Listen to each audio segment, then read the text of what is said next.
ready for the big Thanksgiving.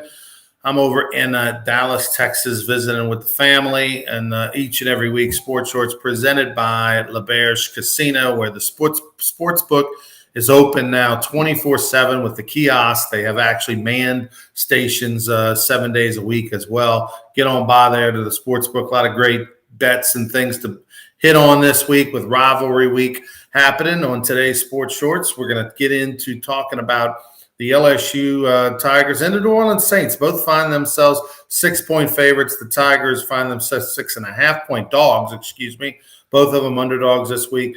Saints get underway on Thanksgiving night. Don't forget that. After you eat the turkey, you take on the Buffalo Bills in the Superdome. They're a 6-point dog. Drew Brees coming back, getting honored. Taysom Hill getting the start. Might be Saints week to jump on something there. Tommy will break that down for us. And then, of course, LSU at home. Will Coach O get a standing ovation in Tiger Stadium, much like Les Miles did when it was going to be his final game, but it wasn't?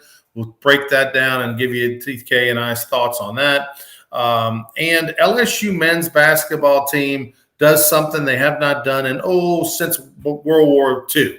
So we'll get into that as well. Sports Shorts will roll on after this message presented by the Louisiana Sports Hall of Fame. The Louisiana Sports Hall of Fame class of 2022 is officially came out, and also our Distinguished Service Award winners came out yesterday. Go to lasportshall.com.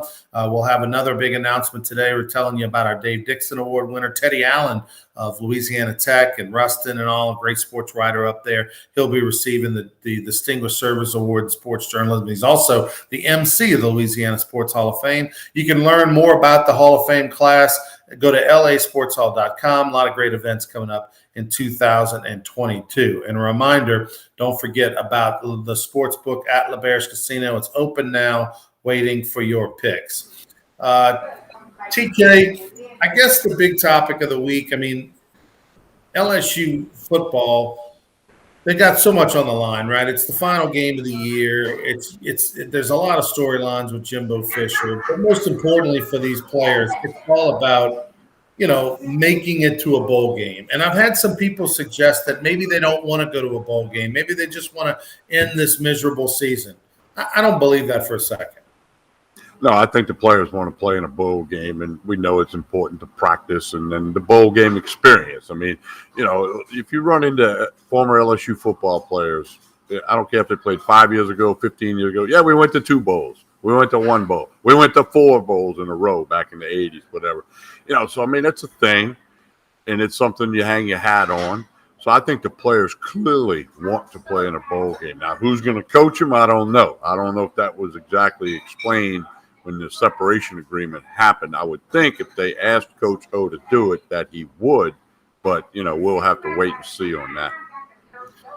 I think the fact that they've gone down the rest of the season with Coach O as the head coach, that he is going to coach the bowl game. If you were so disgusted with them or you wanted the separation, you'd have done it a long time ago. The fact that he's done it to this point, the fact that nothing major, he hasn't embarrassed the program anymore. He hasn't done anything, silly off the field or anything to expedite the separation. I think he is going to absolutely coach them in a bowl game if they make it that far. But I do think that players, it's an extra month of fun. There's some players that are banged up that maybe want the season to be over with. But TK, you get a chance to go to a destination to get some swag, to be the focus on TV for a national televised game. And a lot of these young players, they get more experience, they get more opportunity. I don't care if it's even Shreveport, although we won't be. Go ahead and get that extra game in. And so they're playing for that. I think they're playing for that more than they're playing for Coach O, Tommy. I agree with that. No, I think the players want to. There might be a player or two that I'm ready to just put the helmet up and not deal with it no more. But I think the vast majority of them, because they're competitors. They're LSU football players. They're SEC football players. I clearly think they want to play another game. And that's what they're going to play. They got to beat A&M. They don't beat A&M and it becomes no discussion. There is no bowl game. Now, I did read depending on what happens at 5-7, they could get invited to a bowl game. So even if you lose, depending on, everybody else around the country and do they fill all the bowl slots. I want to say Mississippi State went a couple years ago at 5-7. So they might still sneak in. But if you win, you're in a bowl game. I think it's going to be, let's try to get to a bowl game. Let's try to get better. Let's try to beat A&M. And then, we want Coach O to be happy. Do you think the LSU fans are going to recognize Coach O and give him the farewell send-off, standing ovation when he goes off the field, or maybe when he comes on the field to begin? I don't know. Do you think there's going to be that sort of recognition from the crowd? I think the hardcore fans are going to give him an ovation because he won a national championship 2 years ago. He came here, he said he wanted to win the national championship, and he did. So I think the hardcore fans will cheer for him, and I think the rest will be kind of cheering for him and applauding the fact that he's going away. The thing about it is I think it's going to go like this, Tommy. I don't think he's going to get the initial cheer, the initial ovation. If he wins, then he gets to stand in ovation. Well, and the other thing, I think that's how it's going to be. If they're getting beat and it's not close, they ain't going to be but 10,000 people in there when that game ends. Mm-hmm. Because it's expected to be cold.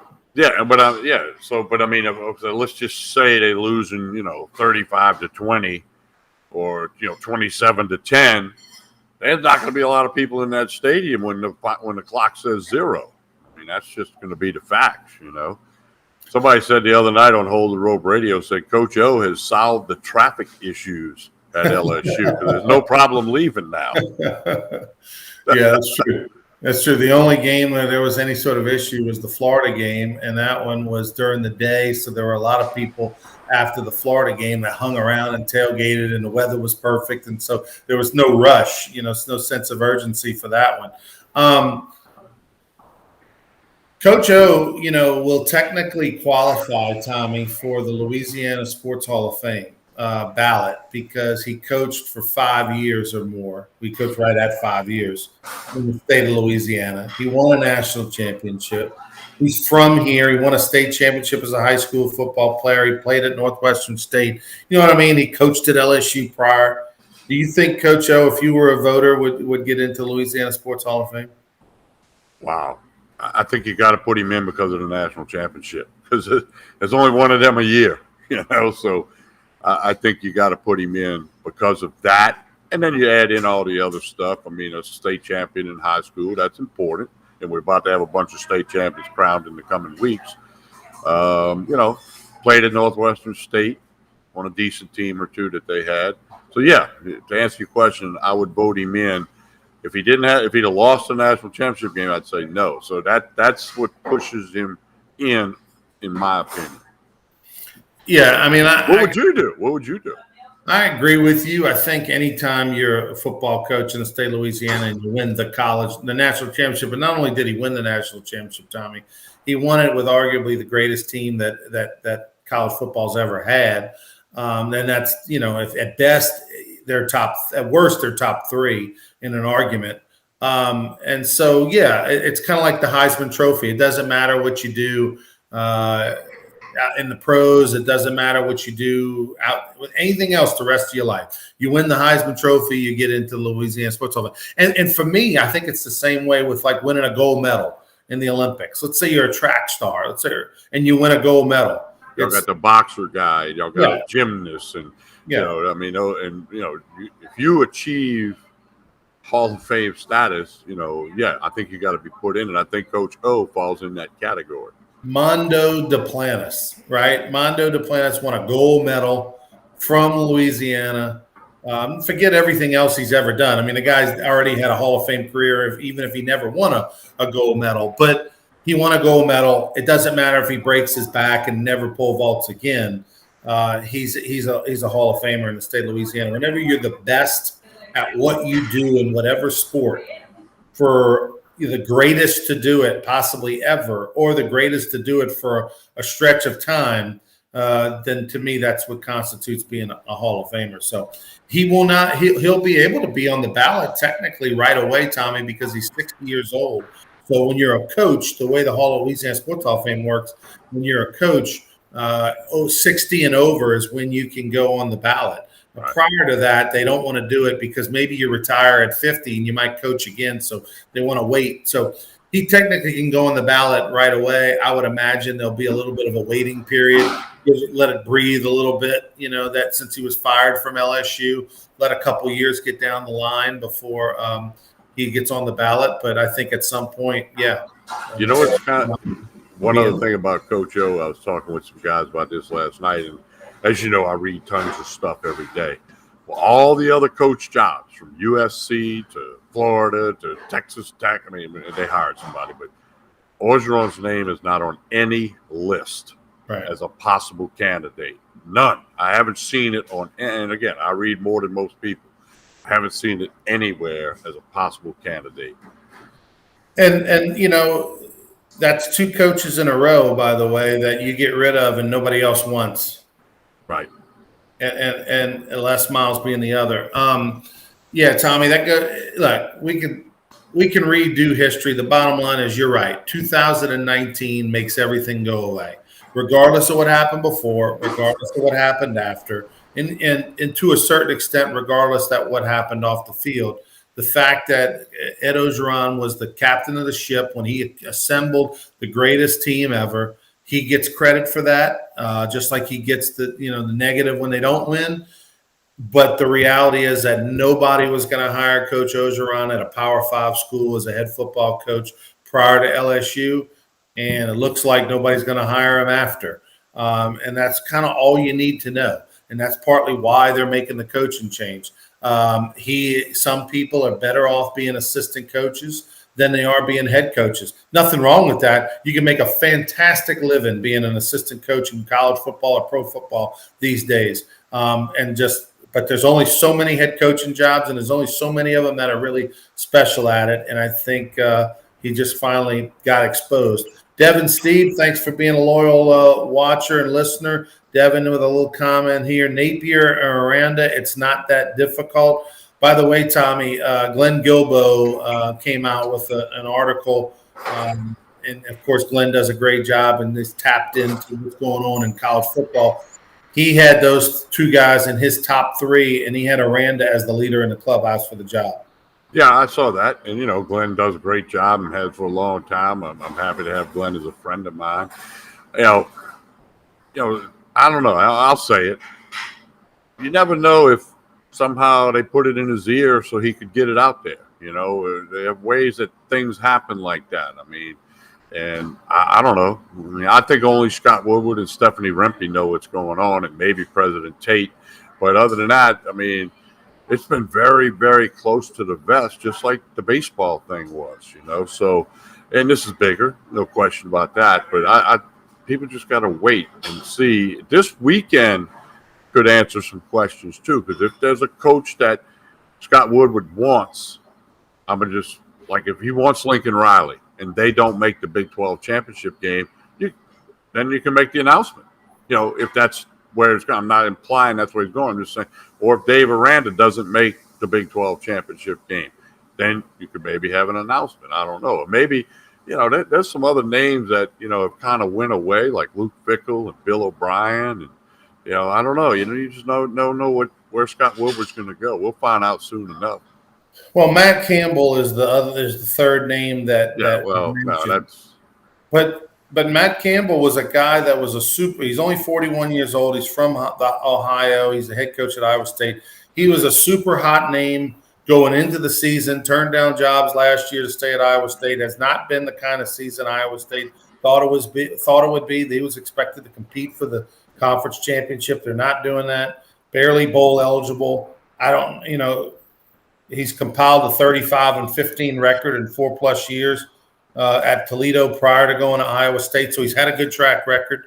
I don't know. He was a hot name, but here's the thing about a guy like you look at Matt Campbell and you maybe get caught up in the record a little bit, but you also have to realize, hey, he's at Iowa State. He's at Toledo. He's at places, and if you can win there, maybe you can win elsewhere.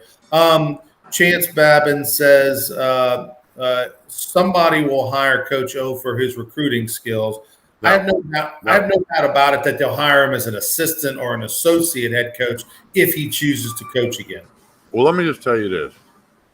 There's a lot of high school football coaches in Louisiana that don't think he's a good recruiter, okay? Everybody thinks he's just a good recruiter, but I can tell you some nightmare stories that I've heard from some high school coaches. So, somebody said, well, if Dave Aranda goes to USC, he'll hire O as a coordinator. Well, O's never been a coordinator. He's going to be, he might end up in the NFL as a defensive line coach. I don't know. Or he might not even coach, but he's not as good of a recruiter as people think.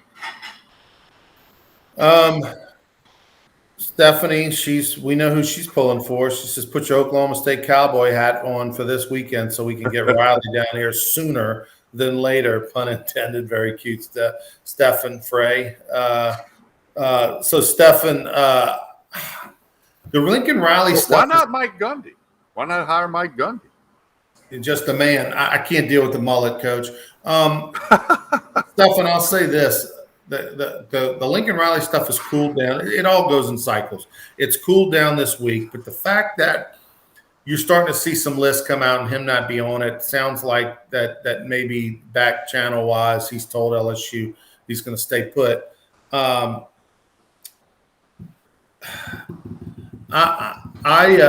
personally, and on my list that we did on Sports Shorts Radio on Saturday morning, I had Lincoln Riley at the top of my list. And what I mean by that is, as far as a candidate that you can literally have a conversation with, make an offer, and maybe he would even consider it before he just says no. Nick Saban's at the top of anybody's list. Dabo Swinney would be at the top of anybody's list.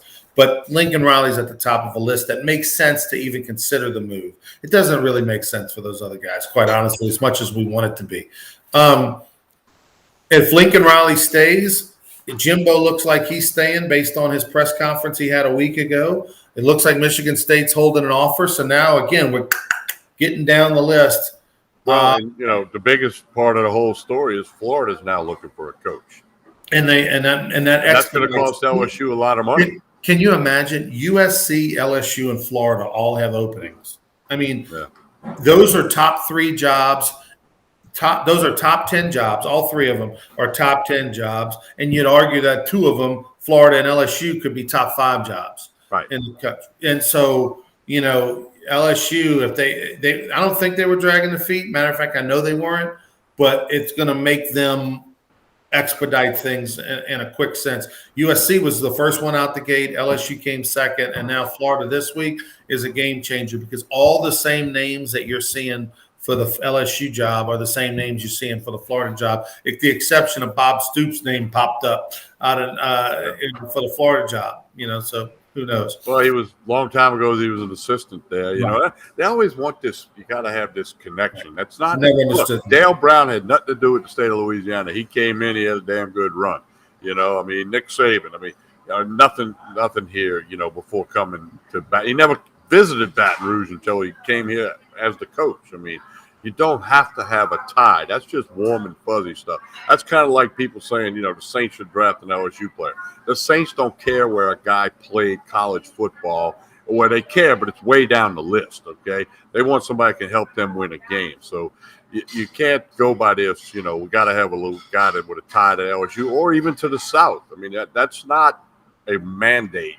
It's warm and fuzzy if it happens, but look, I trust Scott Woodward based on his track record prior to LSU and at LSU in a small snapshot. I think he's going to hire somebody he thinks can win a championship. And, when he finds out, if you're an LSU fan, you got to get behind whoever it is. Because whenever they name it, Ron, this is the other thing we were talking about last night, a bunch of guys sitting around. Whoever they name, okay, there's going to be a faction of people that, that ain't going to work. We don't like that. And then there's going to be other people go, that's perfect, So that's just the landscape of it. That's reality. But if you're an LSU fan, you get behind whoever they hire. By the way, Chance Babin asking, who do you think Florida will hire? I'm going to throw out Mike Stoops, head coach of Kentucky. Mark Stoops, excuse me. Head coach of Kentucky. He's already in the division. He already knows the landscape of the SEC. He doesn't have the toys or the ability to be outstanding or win a championship at Kentucky.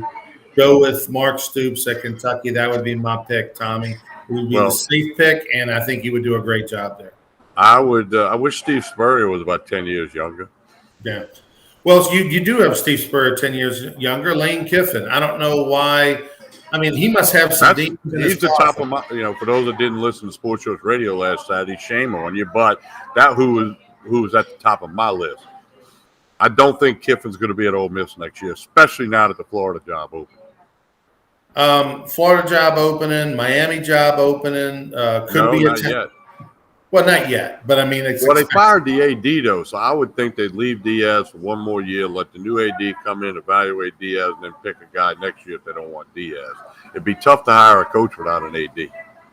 By the way, that's exactly what Northwestern State did up in Natchitoches. With Brad Laird, yeah. They got rid of their AD who'd been there for 25 years, and they Laird promised coaching changes on his staff, and they kept him around after he had that big win against McNeese for the first time in 33 years. Northwestern State won on the road at McNeese, so that saved his job potentially. Also, Chance saying Texas might be open soon. We've been saying that as well on this show. If that job opens, which is a distinct possibility, add it to your list. Ronnie, USC, Texas, LSU, and Florida. That's 4 top 10 jobs in the country. Arguably top 7 or 8, all would be open. Wow. By the way, I wish I was an agent, Ronnie, and I had all the jobs. Everybody's getting extensions. Everybody's getting raises. Any coach. We need to be agents. We need to start the Sports Shorts agent factory. No doubt. All right, TK, let's talk a little bit about the LSU A&M game. The Tigers find themselves as a 6.5 point underdog in this game. What's your early take on this one? A couple of more starters missed practice yesterday. Man, it's kind of like last week. Best thing to do might just be lay off of it, and don't put yourself under that stress. As I sit here on a Wednesday at Court Street Cafe, I think A&M is going to make it a long night for LSU. Now, I reserve the right to change my mind between my website and my picks and our radio show Saturday morning, but it just doesn't look like a good night for LSU. It doesn't make sense on paper, Tommy, that LSU would win this game, but they've got a lot to play for. Obviously playing for bowl eligibility, the final time in Tiger Stadium, sending off Coach O. But also A&M has not looked very good on offense the last few weeks. Outside of the Alabama game, which came out of nowhere, A&M offensively has not looked good all year. And the one thing that LSU has done well is defense, and their defense has been playing as good as it has all year right now. They're red hot 3 games in a row where they've shown up, and LSU's at home, so I expect this to be a low scoring game. And I don't know if LSU wins, but they possibly do cover the 6.5. Well, I want to take a look at the injury list for both teams before I maybe make a decision, and I'll make the announcement for us on Friday when we do Sports Shorts daily on Friday, and we make our picks for the weekend. But I don't know. I just feel like this game. Look, last year LSU was horrible offensively. They went over there and what it was a 20-3 game or something like that. I think LSU can obviously do better, score a couple of touchdowns. I think Max Johnson got a lot of confidence last week, Tommy, throwing for over 300 yards. Offense was moving. I think they carry some of that momentum in against A&M and can make it at least close. Well, the over and under is 45.5. You might want to lean on the under. 24-10, gets you a win. 24-17 gets you a win. 20. You said 45.5? Yeah. 24-21 gets you a win. Yeah. So I might lean on the under and just because LSU's defense has been better in the second half of the season and against tougher opponents, if you want to really measure it now. And A&M's offense, they got that running back A-Chain. He could go. He's big time, but they've struggled at the quarterback position. We know that they're not with their starter. He's been out all year, so I don't know. They got the win over Bama. Other than that, there's nothing to write home about. But I would think that if Jimbo has the opportunity to put the foot on the throat, he definitely will. I mean, he's got to send a message to his fans and all as well. So it's a big game for both teams. Obviously, LSU's got more on the line with the bowl eligibility. But if they don't beat LSU, if A&M, it's almost like it wipes out what happened in Alabama, the way they finished down the stretch. So it's a giant game for both teams. Saints Thursday night. I like the fact that they're playing on Thanksgiving night. That'll make it fun. Taysom Hill wasn't even available last week. He was banged up at the ankle. They had the concussion before that. Now he's going to get the start. I don't know what percentage of health he is, Tommy, if he's going to start on Thursday, but yet he wasn't healthy enough to even dress or play on Sunday. So you're not getting a fully healthy Taysom Hill. But they had to do this, right? Yeah, I think they did. They got to get a spark. They lost 3 games in a row now, the first time since 2016 when they actually had to lose this season. So I think they need a spark. They're going to be honoring Drew Brees. The dome should be full, and everybody will be oiled up. So the Saints' defense has been really good. The Bills, man, 4 or 5 weeks ago, some people thought this was the best team in the league. Certainly one of the best teams in the AFC. Yeah, they have trended the wrong way, going forward. And I might like the Saints on the money line, or certainly the Saints 6.5, or like you like to do, buy that half point up to 7, and then go from there. But the Saints have kicking issues. They can't find a kicker, but their defense and maybe Taysom Hill puts a big spark in them. Ingram, if he has a good night, I mean, I don't know. The Bills are kind of ripe for the picking, and the Saints certainly don't want to lose 4 in a row. If the game was on the road, I would be all over Buffalo. But in the dome, it used to matter when they were in the dome. They need to let this Thursday night, tomorrow night, be the time when they restart the fact that it's tough on the opponents who come into the Superdome.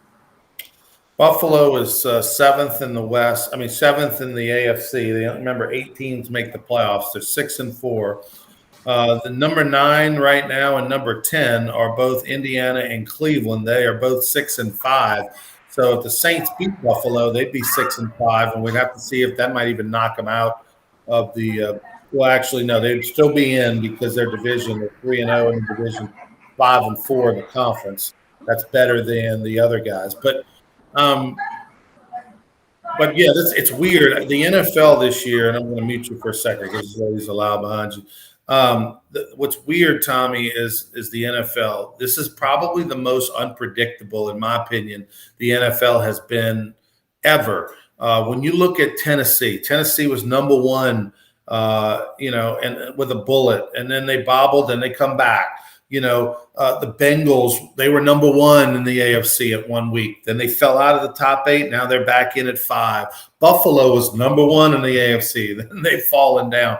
And then the Kansas City Chiefs were 11, and the Kansas City Chiefs now are 4. It's they're all over the place. Anybody can beat anybody on a given day. We've seen Jacksonville beat Buffalo. We've seen Houston, win games and beat and battle Tennessee, and Miami beat teams that they shouldn't have. The bottom can beat anybody. And the top can lose to anybody. So it makes gambling very difficult. There's no superpower team. It makes the playoffs fun because it's wide open. Anybody, I think, can really win the Super Bowl this year. I don't think anybody's scared to go to Kansas City. Nobody's scared to play New England. Nobody's scared to play Baltimore. You're surely not scared to play Tennessee without their star running back. So it's wide open in the AFC, and in the NFC, I think you're still figuring it out, even though I wouldn't want to play Tom Brady in the playoffs, and I wouldn't want to play Aaron Rodgers in the playoffs. Outside of that, give me whoever you want. And the message here for gamblers is, pick 1 or 2 games. Try to find some value. Try to pick one. Because, today's of picking 6, 7, 8 games because of all this inconsistency. It puts the odds against you even more than if there is consistency. But you're right. You don't have that team other than maybe Brady or Rodgers where, they all say, like, they don't want to see them in the playoffs. But right now, there's nobody. Yeah, Brady at home would be tough. Rodgers in Green Bay with the weather would be tough. But other than that, it's like, hey, we got a shot to win. Real shot. So yeah, it's tough on the gamblers. It's tough picking games. But nobody's going to stop picking games. It's in everybody's blood. By the way, the Saints at the moment are 7th place in the playoffs. If they lose to Buffalo and fall to 5 and 6, they would be out of the playoffs at that point. So big game for the Saints. And when you look at the NFC, Tommy, Arizona right now is the number 1 seed. They're 9-2 overall. But Green Bay is the number 2 seed and Tampa is the number 3 seed at the moment. Green Bay and Tampa are the only ones because of their Hall of Fame quarterbacks that in the playoffs you just would love to avoid. Anybody else, Arizona, Dallas, Minnesota, the Rams, you feel like you got a better than 50-50 shot. So, yeah. No, I mean, to me, the NFC has got the more dominant, harder road than the AFC. All right, so give me a pick on, for the folks that are not going to see us till Friday, give us a pick on Saints and Buffalo tomorrow. Saints and Buffalo, I'm going to go with the Saints and the 6.5 points. And I got a special for you. Take the Detroit Lions on the money line in the first game.